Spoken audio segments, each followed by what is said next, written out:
Bonjour, cette capsule vidéo couvre la notion de dérivation successive. Précédemment, vous avez appris à utiliser les règles et les formules de dérivée pour dériver une fonction. Ce qu'on peut faire avec une fonction, une fois qu'elle est dérivée une première fois, c'est la dériver à nouveau. C'est ce qu'on va faire dans l'exemple. Donc ici, on a la fonction f de x égale x3 plus 6x2 moins 5x plus 1. Donc on va la dériver une première fois.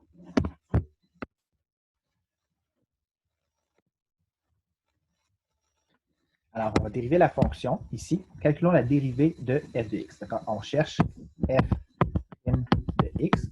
Donc, puisqu'il s'agit ici d'une somme d'une différence de termes, on va dériver individuellement chacun des termes.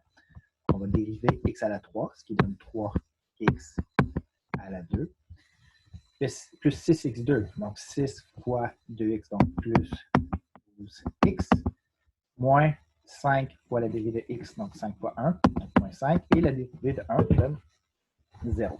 Donc, voici la dérivée de f de x, la fonction f' de x. Donc, on pourrait utiliser cette fonction, par exemple, si on voulait calculer la pente de la tangente à la courbe de f de x en un point donné, par exemple, en x égale 3, en remplaçant x par 3 dans la fonction dérivée. Le résultat nous donnerait la pente de la tangente en x égale 3.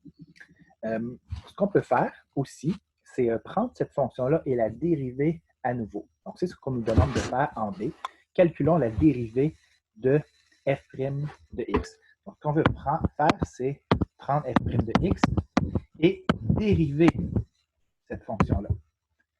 Là, vous voyez, il y a une certaine lourdeur ici au niveau des parenthèses. Alors, il y a une autre façon d'écrire cette dérivée-là, c'est de coller côte à côte les deux petits symboles primes. F' de x.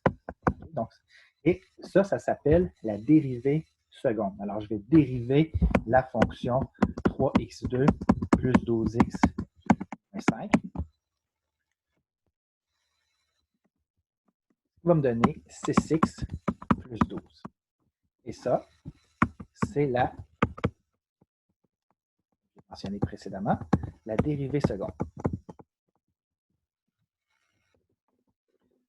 Calculons ensuite la dérivée de la dérivée seconde. Donc, c'est un peu le même principe. Je vais prendre la dérivée seconde et je vais la dériver. Donc, à l'image de l'exemple précédent, il existe une notation un peu moins lourde où on colle ensemble les trois symboles primes. Donc, je m'apprête à dériver la fonction obtenue précédemment, c'est-à-dire 6x2 plus 12. Et ça me donne 6 fois 1 plus 0, autrement dit 6. Et ça, c'est la dérivée troisième. On pourrait continuer le processus et trouver la dérivée de la dérivée troisième, qu'on va appeler la dérivée quatrième. Et ici, la dérivée de 6, ça donne 0. On va encore ensuite continuer, dériver la dérivée quatrième et obtenir la dérivée cinquième. Et on obtient la dérivée de 0 qui donne 0, et ainsi de suite. Une particularité des polynômes, okay, c'est qu'en bout de ligne, si vous regardez le degré de chacun des polynômes, la fonction initialement, la fonction est de degré 3. Okay? Ensuite, elle est de degré 2. Ensuite, de degré 1. Et ensuite, on obtient une constante, autrement dit un polynôme de degré 0. À chaque fois qu'on dérive un polynôme, son degré diminue. Alors, tout polynôme, lorsqu'on le dérive successivement, va éventuellement donner 0. Et c'est vraiment une particularité des polynômes. Ce n'est pas toutes les fonctions qui ont cette particularité-là. Vous allez pouvoir le constater en faisant des dérivées successives d'autres fonctions. Avant de faire d'autres exemples de dérivation successive, je vais vous présenter les différentes notations pour les dérivées successives, qu'on appelle aussi les dérivées d'ordre supérieur. Okay? Donc, une dérivée seconde, on pourrait aussi dire que c'est une dérivée d'ordre 2. Alors, soit y égale f de x. Alors, je vais commencer par réécrire la notation qu'on a utilisée dans l'exemple précédent. Donc, si on veut noter la dérivée seconde avec la notation prime, on va l'écrire comme ceci, la dérivée seconde. On va écrire la dérivée troisième comme ça. Et en ce qui concerne la dérivée quatrième, dites-vous que si je voulais écrire la dérivée huitième, ça commencerait à être un peu lourd de l'écrire comme ça. Par convention, à partir du moment où on dépasse 3, okay, donc par exemple la dérivée quatrième, on va l'écrire ainsi. Donc on va mettre un petit 4 entre parenthèses ici en exposant. Donc ça indique qu'on est en train de parler de la dérivée quatrième. Les parenthèses qui entourent le 4 sont assez importantes. Vous allez voir ensuite parce que si on fait ici Y, plutôt que l'appeler f de x, on va l'appeler Y. On peut aussi dire Y', Y seconde, Y troisième et la dérivée quatrième, Y à la 4. Donc là, les parenthèses sont vraiment importantes parce que si on n'avait pas mis les parenthèses, on pourrait croire que c'est Y exposant 4 et c'est deux choses complètement différentes. En ce qui concerne la dérivée nème, donc la dérivée cinquième, la dérivée septième, la dérivée 98e, par exemple, de manière générale, on va l'écrire comme ceci pour f de x et pour y, donc la dérivée nème comme ceci. L'autre notation que je vous ai présentée dans les cours précédents, qu'on a quand même assez peu utilisée, c'est la notation avec le quotient de différentiel que vous retrouvez dans votre manuel. Okay? Cette notation-là, okay, voici comment elle se transpose lorsqu'on utilise, on l'applique à la dérivation successive. Pour bien vous expliquer d'où vient... En fait, non, je vais commencer par vous l'écrire, puis je vais vous montrer pourquoi ça s'écrit comme ça. Donc, pour la dérivée seconde, on va écrire ça comme ceci, d2f sur dx2. Donc là, c'est assez particulier. L'endroit où on met le 2, il est à deux endroits différents. Okay? Juste pour expliquer tout ça.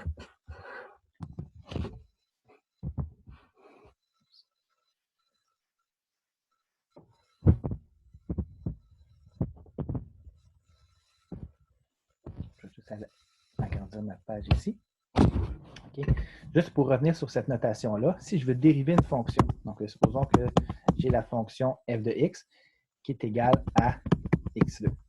Puis je veux la dériver, je pourrais dire que f' de x égale à x2, autrement dit 2x. Si je veux plutôt utiliser l'autre notation, df sur dx, là je pourrais dire que c'est la dérivée par rapport à la variable x de x2. Et ça va donner 2x. Donc ça, c'est l'autre notation. Qu'en est-il de la dérivée seconde? Donc là, la dérivée seconde, on l'a fait précédemment. f' de x, ça serait 2x', donc 2, ici, pour la notation avec les primes.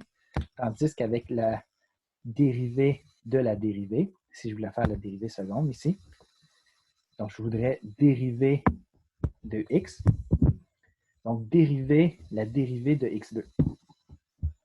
Donc si je veux la dérivée seconde, c'est comme si je faisais donc, la dérivée de x2 par rapport à x. Je vais le dériver à nouveau.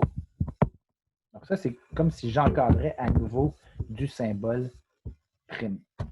Donc, ça va donner 2.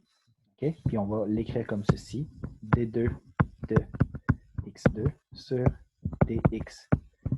Donc, vous voyez ici, le d, il vient deux fois, et le dx, il vient deux fois. Donc, c'est un peu pour expliquer pourquoi le 2 il est placé au-dessus du d plutôt que placé au-dessus du dx. Okay? Mais au-delà de ça, okay? Au-delà de ces explications-là, vous pouvez tout simplement vous contenter d'apprendre la notation, de savoir où sont placés les petits nombres qui donnent l'ordre de la dérivée. Donc, la dérivée troisième, ça serait d3f sur dx3, la dérivée quatrième, d4f sur dx4. Notez ici que c'est inutile de mettre le 4 entre parenthèses, puisqu'on parle clairement ici de dériver, juste le fait d'utiliser le d, le différentiel, c'est clairement qu'on est en train de parler de dériver, alors c'est plus nécessaire de mettre le petit nombre entre parenthèses. Donc, dnf sur dxn, et la même chose si on avait y, d2y sur d2, d3y sur dx3, d4y sur dx4, et de manière générale, dny sur dxn. Donc voici différentes notations okay, que vous pourriez utiliser pour les dérivés et les dérivés d'ordre supérieur. Alors on passe à un autre exemple. Soit la fonction y est égale à 4 sur x2. On vous demande de calculer la dérivée troisième de cette fonction-là. Notez que pour calculer la dérivée troisième, en général, il faut calculer la dérivée première, la dérivée seconde, pour arriver à la dérivée troisième. Il existe quelques situations où vous pourriez apercevoir un schéma, un certain pattern dans les dérivées d'ordre supérieur et en arrivant à pouvoir deviner, par exemple, la dérivée vingtième d'une fonction. Okay? Mais ce n'est pas le cas de toutes les fonctions. Alors ici, je vais dériver cette fonction-là. En passant, si je veux la dériver une première fois, donc je cherche à dériver y par rapport à x. Okay? Autrement dit, je cherche y'. Okay?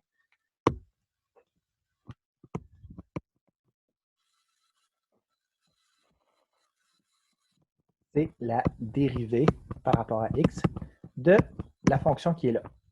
Mais sous cette forme-là, elle n'est pas vraiment intéressante à dériver. Je vais tout de suite la transformer sous une forme qui permet d'utiliser simplement les règles et les formules de dérivation, principalement la formule de la puissance. Donc, je vous rappelle que lorsque vous avez un quotient, vous avez une puissance au dénominateur, c'est important de ramener cette puissance-là au numérateur avec un exposant négatif pour pouvoir appliquer la règle de la formule et éviter d'utiliser la règle du quotient qui peut être source d'erreur, bien qu'elle fonctionne aussi. Donc, ici, c'est un chemin plus rapide et plus efficace. Alors, je vais dériver x à la moins 2. Ça va donc donner moins 2x à la moins 3. Donc, évidemment, cette expression-là vaut moins 2 sur x3, mais ce n'est pas nécessaire de ramener ça à un exposant positif puisque je veux continuer de faire une dérivée. Okay? Alors, je veux maintenant calculer la dérivée seconde. Comme ceci. Donc, c'est la dérivée de dy sur dx. Donc, la dérivée de moins 2x moins 3. L'expression qu'on a obtenue précédemment. Ça fait moins 2 fois moins 3x moins 4, c'est-à-dire 6x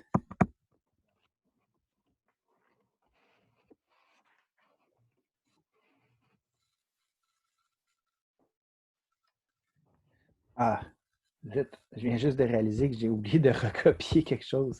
Je suis vraiment désolé. Alors, je n'ai pas envie de refaire la vidéo, alors je vais carrément juste corriger ma petite erreur ici. Donc, je vais juste prendre un crayon rouge justement pour que ce soit clair, là, les petites corrections que je vais faire pour tous. J'ai oublié tout simplement de noter, de transposer le 4 ici. Là. Alors, il y a 4 ici, donc ça va être fois 4 ici. Donc, 4 fois tout ça, qui va me donner moins 8x 3. Donc ici, je vais avoir plutôt moins 8x moins 3.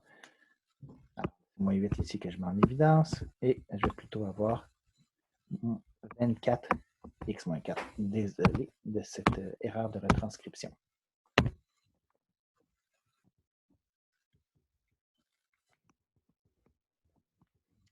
Donc, tout ça me mène à la dérivée troisième de y par rapport à x3. Donc, je vais faire la dérivée par rapport à x de la dérivée seconde.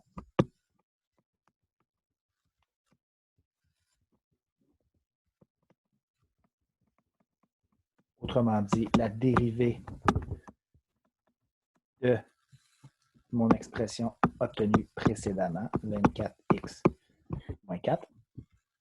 Ce qui me donne 24 fois moins 4, c'est-à-dire moins 96, x, moins 4, moins 1, moins 5.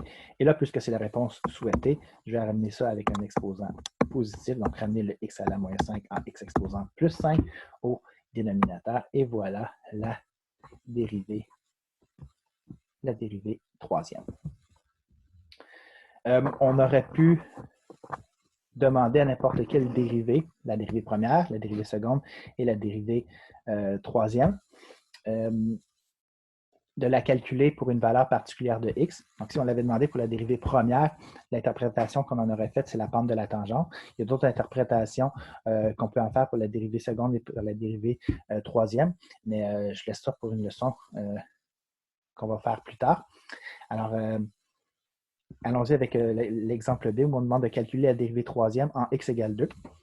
Alors, ça correspond en fait, en termes de notation, à faire la même chose que si je faisais f' de moins 2. Donc là, ici, ça serait si la fonction s'appellerait f de x, évidemment. Alors, il suffit de calculer moins 96 sur moins 2 à la 5. Autrement dit, utiliser cette règle-là, OK, et remplacer x par la valeur proposée, c'est-à-dire moins 2. Et moins 2 à la 5, ça donne moins 32, donc moins 96 sur moins 32, ce qui donne 3. Alors, c'est ça qui conclut la petite leçon sur les dérivées successives.